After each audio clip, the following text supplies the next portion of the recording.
ये कहानी मैनुअल नाम के लड़के की है जिसे अपने माता पिता के तलाक की वजह से अपने एक रिश्तेदारों के साथ रहना पड़ता है। मैनुअल 3 महीने के लिए स्पेन के दूसरे शहर में अपने चाचा हुआन के घर रहने के लिए आया था, मगर उसे स्टेशन पर काफी टाइम इंतजार करना पड़ता है। मैनुअल पहली बार अपने रिश्तेदारों से मिल रहा था और अपने माता पिता से दूर आकर वो निराश था, पर उसका अपने घर से दूर रहना जरूरी था क्योंकि उसके माता पिता एक दूसरे को तलाक देने वाले थे। मैनुअल जब हुआन के घर पहुंचा तो उसे पता चला कि उसके 3 चाचा है, जो कि ये तीनों बड़े ही पेलहरबाज आदमी है। ये लोग एक ही बिल्डिंग में रहते हैं, मगर उसे 3 महीनों के लिए अलग अलग घरों में रहना होगा।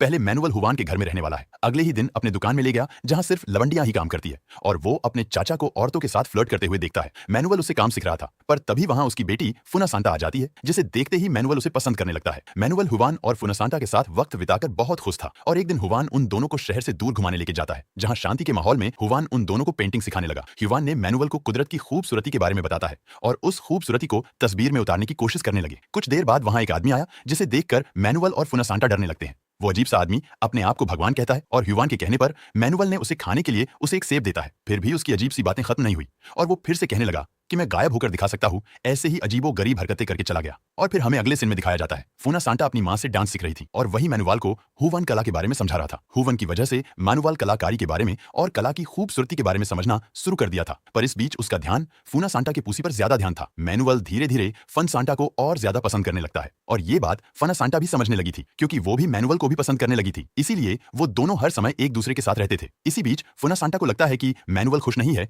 उसे बेहतर महसूस कराने के लिए अपना लालीपाप चाटने के लिए दे देती है और कहती है मैं तुमसे कभी भी अलग नहीं रह सकती हूँ। उस दिन मैनुअल को एक राज की बात बताती है जिसे वह जानकर हैरान हो गया। फुनासांटा ने बताया कि उनके चाचा फार्लैंडो असल में गे है। ये बात कोई नहीं जानता। हुआन के घर रहने के बाद अगले महीने मैनुअल फार्लैंडो के साथ रहने लगा और उनकी बेकरी का काम समझने लगा। हुआन की तरह फार्लैंडो एक कलाकार है और जाइलो बजाया करता है। जाइलोफोन बजाते देख मैनुअल को म्यूजिक का जादू सवार हो जाता है। फार्लैंडो ने बताया कि जीनियस बनने के लिए कुछ सालों तक मेहनत करनी पड़ती है। अगर एक दिन भी मेहनत में कोई कमी रह जाएगी तो म्यूजिक हमारा साथ छोड़ देती है। फारालांडू का अफेयर उसके असिस्टेंट पेलू के साथ चल रहा था और ये बात मैनुअल जानता था। फारालांडू की पत्नी बीएड्रेस इस बात से नाराज थी। उसका पति काम पे ध्यान नहीं देता है, पर फारालांडू का कहना था कि ये काम उसे खुशी नहीं देता, सिर्फ पेलो से खुशी मिलती है। एक दिन उसका असिस्टेंट पेलू ने बताया कि मेरी शादी होने वाली है, इसलिए फार्लैंडो को छोड़ना होगा। उन दोनों के बीच हो रही सारी बातें मैनुअल और फुनसांटा सुन रहे थे। पेलू के जाने से लैंडू का दिल टूट जाता है और अपनी जान देने की कोशिश की, पर वो ऐसा कर नहीं पाया। उस शाम जब मैनुअल बीएड्रेस के कमरे में आया तो उससे पूछने लगी कि बीएड्रेस उसे खूबसूरत लगती है या नहीं। मैनुअल से अजीबो गरीब बातें पूछने लगती है। तब मैनुअल ने फार्लैंडो और पेलू के बारे में उसे बता देता है। इस अफेयर के बारे में जानकर बीएड्रेस मैनुअल से इस अफेयर को राज रखने का वादा करने के लिए कहती है और फार्लैंडो से नाराज होने की बजाय बीएड्रेस उसे संभालने लगी, जिसके बाद उसे बेहतर महसूस कराने की कोशिश भी करती है। मैनुअल एक नई दुनिया देख रहा था और इस दुनिया में उसे फुनसांटा के साथ खुशी मिल रही थी। उस दिन अचानक उन्हें 2 अनजान लोगों को छत पर आते देखा।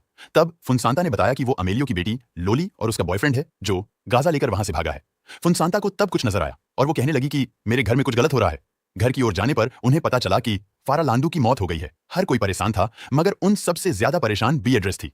उसने बताया कि अचानक से जमीन पर गिर पड़े और उसकी मौत ही गई। हुआन और उसके बड़े भाई अमेलियो ने फारालांडू को जमीन पर बेहोश देखा। उन्हें समझ आया गया कि दिल का दौरा पड़ा है। सही समय पर अमेलियो उसे बचाने में कामयाब हो जाता है। उस दिन के बाद मैनुअल अमेलियो के घर में रहने लगा। अमेलियो की बहन मार्गरीटा मैनुअल को पढ़ाने लगी, पर मैनुअल उसे और अमेलियो की पत्नी लूला को परेशान करता रहा। एक दिन मैनुअल के पिता अंटोनियो का फोन आता है और मैनुअल को पता चला कि अब वो इटली में रहते हैं। मैनुअल अपने पिता को बताया कि मार्गरीटा हर वक्त उन पर नजर रखती है, इसीलिए वो परेशान होने लगा है और घर आना चाहता है। मैनुअल ने फुनसांटा को बताया कि जल्द ही उसके पिता उसको लेने आने वाले हैं। ये सुनकर फुनसांटा निराश हो जाती है।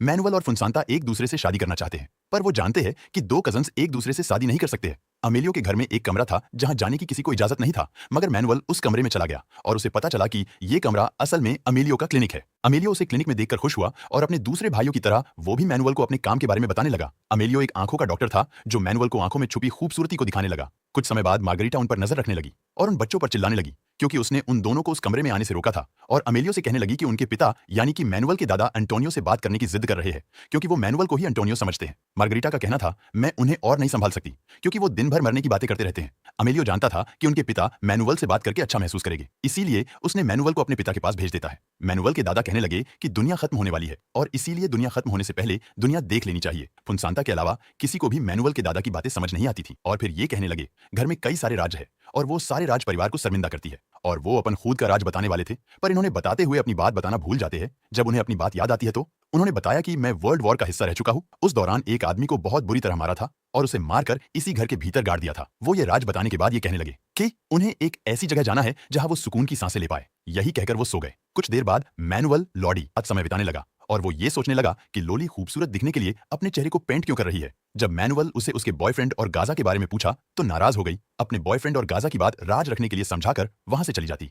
मगर वो ये नहीं जानती थी कि उसका परिवार पहले से जानता है कि उसका बॉयफ्रेंड चूतिया है। इस बीच मैनुअल मार्गरीटा को अजीब सी बातें करते हुए देखने लगता है और मार्गरीटा से पूछता है। वो सबको बताने लगी कि वो भगवान से बातें करती है। अमेलियो उसकी बातें सुनता है तो वो नाराज होने लगता है और उसके पागलपन को छुपाने की कोशिश करता है। मगर मैनुअल उसकी बातें सुनकर मजे ले रहा था। उस दिन अमेलियो ने लोली से कहा, तुमको अपने बॉयफ्रेंड से दूर रहना होगा। पर जब उसने अमेलियो से बहस करना शुरू किया तो अमेलियो अपना आपा खो बैठा। अमेलियो को इस तरह देखकर मैनुअल बुरी तरह डर गया। पर लोली ने समझाया कि उसके पिता कभी कभार चुतियों वाली हरकत कर बैठते हैं। मैनुअल इस अजीब से परिवार के पागलपन का हिस्सा बनने लगा था। मगर ये पागलपन उन लोगों के लिए आम बात थी।